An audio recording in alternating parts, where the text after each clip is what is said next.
Alors que l'Atlético Madrid a pris l'eau, mercredi, sur la pelouse du Benfica, Antoine Griezmann, aligné à la pointe de l'attaque, a été sorti à la pause. L'Atlético Madrid a vécu un véritable cauchemar au Portugal, mercredi. En déplacement dans l'antre du Benfica pour le compte de la deuxième journée de la Ligue des Champions, les coéquipiers d'Antoine Griezmann ont pris l'eau comme rarement pour finalement s'incliner 4-0 et ainsi encaisser l'une des pires défaites de l'histoire du club madrilène sur la scène européenne. Et encore la note aurait été plus salée pour les Colchoneros sans un Jan Oblak auteur de plusieurs parades.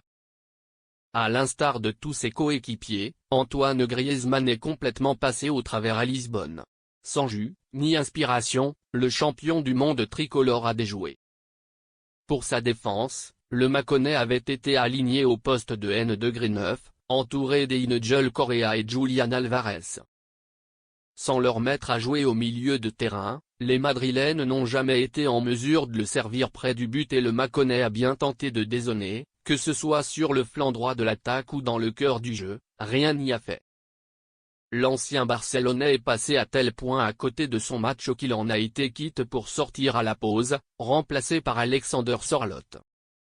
Il n'a certes pas été le seul à payer la note après une première période jouée à l'envers puisque Rodrigo de Paul et le capitaine Koke ont également été remplacés à la mi-temps, mais Antoine Griezmann avait le masque sur le banc de touche en deuxième période. Et ce d'autant plus que l'Atlético a finalement encore plus sombré après la pause puisque le score n'était que de 0-1 à la mi-temps. L'Atlético Madrid a subi une lourde défaite 4-0 contre Benfica en Ligue des Champions, mercredi. Antoine Griezmann, aligné en N-9, a été remplacé à la mi-temps après une performance décevante.